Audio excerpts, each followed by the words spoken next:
നമസ്കാരം. ലോക്സഭാ തെരഞ്ഞെടുപ്പിന്റെ വോട്ടെടുപ്പ് ദിവസവും ഇ.പി. ജയരാജന്റെ ബി.ജെ.പി. പ്രവേശനവുമായി ബന്ധപ്പെട്ട വിവാദം ആളിക്കത്തുകയാണ്. ഇന്ന് രാവിലെ തന്നെ വോട്ട് രേഖപ്പെടുത്താനെത്തിയ ഇ.പി. നേരിട്ട് വിഷയത്തിൽ വിശദീകരണം നൽകിയതിന് പിന്നാലെ ബി.ജെ.പി. സംസ്ഥാന അധ്യക്ഷൻ കെ. സുരേന്ദ്രൻ ആരോപണത്തിൽ ഉറച്ചു നിൽക്കുകയാണ്. ഇ.പി. ജയരാജനുമായി പല ഘട്ടത്തിൽ ചർച്ച നടത്തിയെന്നും അത് ബി.ജെ.പി. സംസ്ഥാന നേതൃത്വത്തിന്റെ അറിവോടെ ആണെന്നുമാണ് സുരേന്ദ്രൻ പറഞ്ഞത്. ശോഭാ സുരേന്ദ്രന്റെ ആരോപണം ഏറ്റുപിടിച്ചാണ് പാർട്ടി സംസ്ഥാന അധ്യക്ഷൻ തന്നെ വോട്ടെടുപ്പ് ദിവസം ഇക്കാര്യത്തിൽ നേരിട്ട് രംഗത്ത് വന്നത് ശ്രദ്ധേയമാവുന്നത്.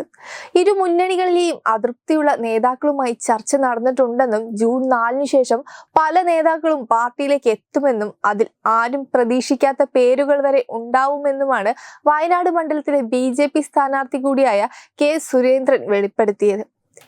ഇതിനു മുമ്പും സുരേന്ദ്രൻ വെളിപ്പെടുത്തിയതിനു ശേഷം നിരവധി കോൺഗ്രസ് നേതാക്കൾ ബി.ജെ.പിയിലേക്ക് ചുവടുമാറ്റം നടത്തിയിരുന്നു. കഴിഞ്ഞ ദിവസമാണ് ഇടതുമുന്നണിയെ അലയടിച്ച ആരോപണം ആദ്യം ഉയർന്നത്. ഇത് ഇടത് നേതാവുമായി ബി.ജെ.പി. ചർച്ച നടത്തിയെന്നാണ് ശോഭാ സുരേന്ദ്രൻ പറഞ്ഞത്.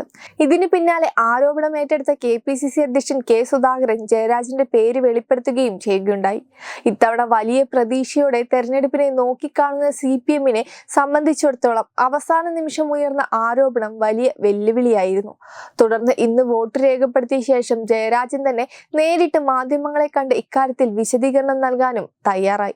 രാഷ്ട്രീയം സംസാരിക്കാൻ താല്പര്യമില്ലെന്ന് താൻ മറുപടി നൽകിയെന്നും അദ്ദേഹം കൂട്ടിച്ചേർത്തു. അതേസമയം ഇന്ന് കേരളത്തിലെ 20 ലോക്സഭാ മണ്ഡലങ്ങളിലേക്ക് വോട്ടെടുപ്പ് നടക്കുന്നതിനിടെയാണ് ഇ.പി. ജയരാജന്റെ കൂറുമാറ്റ ആരോപണം നടക്കുന്നത്. അതേസമയം ഇ.പിക്കെതിരെ ബിനോയ് വിശ്വവും രംഗത്തെത്തിയിരുന്നു. ഇ.പി. കൂടിക്കാഴ്ച ഒഴിവാക്കണമായിരുന്നു എന്നാണ് അദ്ദേഹം പറഞ്ഞത്. ഏതായാലും CPM-ഉം കൈയൊഴിഞ്ഞ മട്ടാണ്. വെബ് ഡെസ്ക് തത്വമൈ ന്യൂസ്.